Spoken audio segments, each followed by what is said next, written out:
en a un, sauf que les règles sont un tout petit peu différentes, mais globalement c'est le même principe de jeu. On a fait Et donc c'est devenu populaire? Raisonnablement populaire.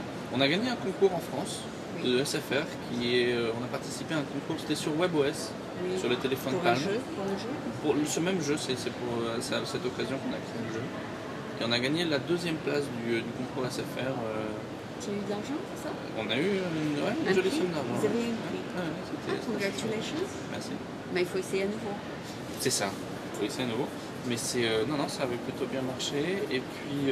Est-ce que la France donne des grantes pour encourager l'entrepreneuriat? Rien du tout. Rien du tout. Rien du tout. Je suis allé à la chambre de commerce française au Vietnam et on m'a gentiment demandé d'aller vers soit le fonds d'investissement, soit les fonds assez spécialisés français d'investissement à l'étranger. Par contre, ici, il y a beaucoup d'angels. C'est un système peut-être différent qu'au Vietnam, c'est ça? C'est différent. Bah, je ne sais pas si c'est une politique globale française, je pense que oui. Mais c'est vrai que j'ai des amis anglais anglais ou américains, je crois. Il y a des amis anglais qui vont. C'est pas énorme, mais ça leur donne un petit coup de twist. Ouais, c'est toujours. Ça c'est quelque chose que je reproche. Mais alors, si tu as eu une migrante de la France, née du Vietnam, qui c'est qui t'a donné ton coup de pouce? Ben, c'est nous. Toi-même. Ouais, nous-mêmes, mon investisseur et moi qui avons donné l'étincelle et c'est vrai que c'est pour ça que c'était un petit peu difficile. Ah oui, parce que tu n'avais pas de fonds du gouvernement, c'est ça? Ouais, pas d'aide. C'est vrai que c'est une aide, je crois que l'aide anglaise, elle est de 10 000 $, ou quelque chose comme ça. C'est pas non plus énorme. C'est pour vivre un an au Vietnam, peut-être? Bah, c'est ça, ça peut faire tourner un petit peu. Parce que le coût de la vie, comme on en parlait il y a quelques heures, est beaucoup plus bas. Le coût de la vie au Vietnam est relativement faible. Il a tendance à monter assez rapidement. Ah oui, il y a une inflation d'étrangers qui viennent, c'est ça?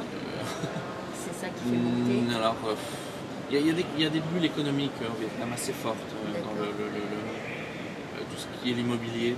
Ah ouais. En ce moment, c'est pas très en forme, mais la bourse, il y a des bulles économiques assez fortes. Ça monte là. Bah là, c'est descendu. C'est bien inclus en ce moment. Ah bon? Ouais, Par contre, ici, ça monte. L'immobilier ou... Non, la bourse? La bourse, ouais. ça monte. Là, on va avoir... c'est plus que 12 600, je crois. D'accord. Donc c'est pas mal, c'est bien.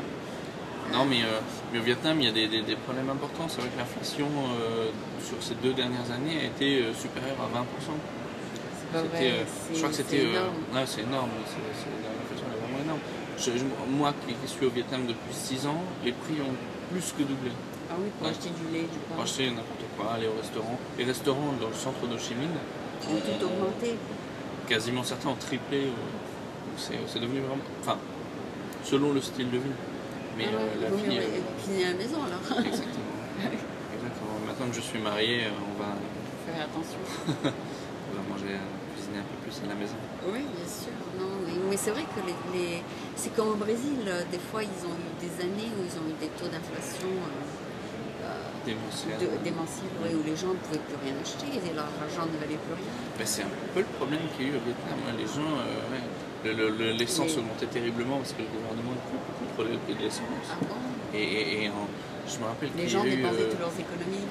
Les gens arrêtaient de dépenser, donc forcément l'industrie du retail descendait. Descend, c'est une cascade. Oui, c'est domino effect, c'est ça. Et donc, comment ils ont stabilisé les choses? Ils ont utilisé des techniques financières qui sont un petit peu obscures pour moi, mais ils changeaient les taux d'intérêt, limiter essayer de stabiliser la balance économique, de freiner les imports et d'augmenter les exports. C'est mieux, c'est mieux, tu penses? J'espère. J'espère, parce que sinon tu dois augmenter ton salaire, c'est ça? Sinon, il faut augmenter les salaires en conséquence. Mais d'ailleurs, c'est un des problèmes qu'il y a eu, c'est que les salaires... augmenter avec le dans la technologie, les salaires augmentent quand même assez vite, oui. mais dans beaucoup d'industries, les salaires sont restés stables. Ah bon? Du coup, les gens n'ont plus rien, n'ont pas d'argent pour acheter. Bien sûr. Les loyers augmentent beaucoup et les gens ils ont moins d'argent, le confort de vie. C'est vrai qu'il y a beaucoup de gens qui ont quitté Ho Chi Minh à cause de ça. D'accord. Ouais. Parce qu'ils que avaient pas la assez d'argent qualité de pour vie vivre. était devenue tellement pauvre, tellement faible Il valait mieux partir. qu'il valait mieux rentrer dans les provinces. Et puis, mais Oui, donc je comprends un peu la situation là. Donc toi par contre, chaque année tu t'ajustes aux différents niveaux de vie, c'est ça? bah, on essaye de. Le but c'est un peu le même esprit, Tu factures qu'ici. en conséquence, c'est ça? Ouais, bien sûr, en conséquence. Moi j'aime bien, j'aime donner un état d'esprit où les gens sont en confiance, se sentent bien, se sentent chez eux.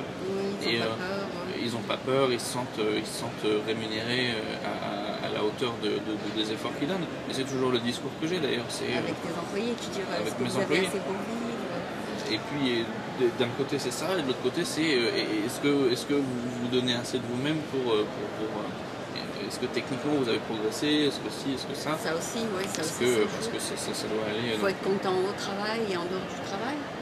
Ouais, Oui. Et toi, tu es la personne que tu modères ça. Je suis garant d'un petit peu des deux au final, oui. mais je leur demande de progresser, d'avoir une bonne attitude et en échange. Communique bien avec toi, on communique bien tous les jours. Je fais des petits meetings, je prends la température. Ouais, tu vois, si quelqu'un a beaucoup d'enfants, s'il a besoin de plus d'argent. Bon, c'est vrai que les employés sont assez jeunes, généralement assez jeunes. Donc il n'y a pas encore. Je pense qu'on a. Non, les gens n'ont pas encore des grandes familles, mais c'est vrai que souvent les enfants prennent en charge les parents, donc ils ont besoin d'argent pour payer la maison, aider les parents. Aider les parents, oui, bien sûr. Ouais, si les parents ne peuvent plus travailler, etc.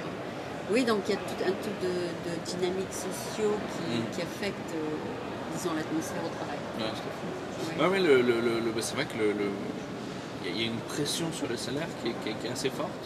Oui. Et c'est pour ça qu'il faut un peu contrebalancer. Et puis, de toute façon, toi, tu le sais toi-même parce que tu vis là-bas. Donc tu le sens un petit peu, et puis eux, ils sentent, et puis vous vous mettez d'accord sur une augmentation.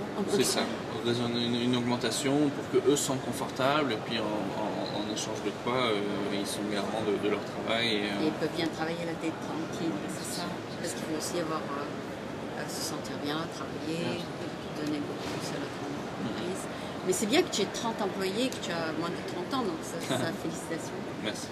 Et double félicitations parce que tu t'es marié en plus. Exactement, donc, il y a 20 jours. Donc il y a 20 jours. Donc tu es sur la voie là vraiment active, dynamique de ta vie, c'est ça? Ben écoute, j'espère que tu viendras aux États-Unis pour que... J'aime beaucoup.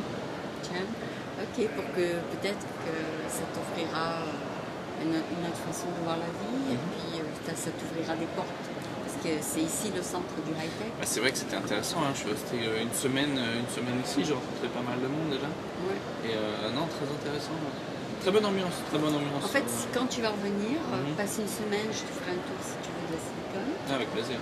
Parce que une fois j'ai fait en une semaine un tour de toutes les compagnies high-tech et j'ai filmé. Mais je pourrais peut-être faire un tour et comme ça tu sais ce qui se passe un peu. Ah, très intéressant. Et puis si tu viens un mois où il y a le BDF, tu rencontreras des gens. Ça j'aimerais beaucoup. Dans la Silicon Valley. J'aimerais beaucoup rencontrer un peu de monde. Donc voilà, donc c'est une première étape pour Nicolas aux États-Unis.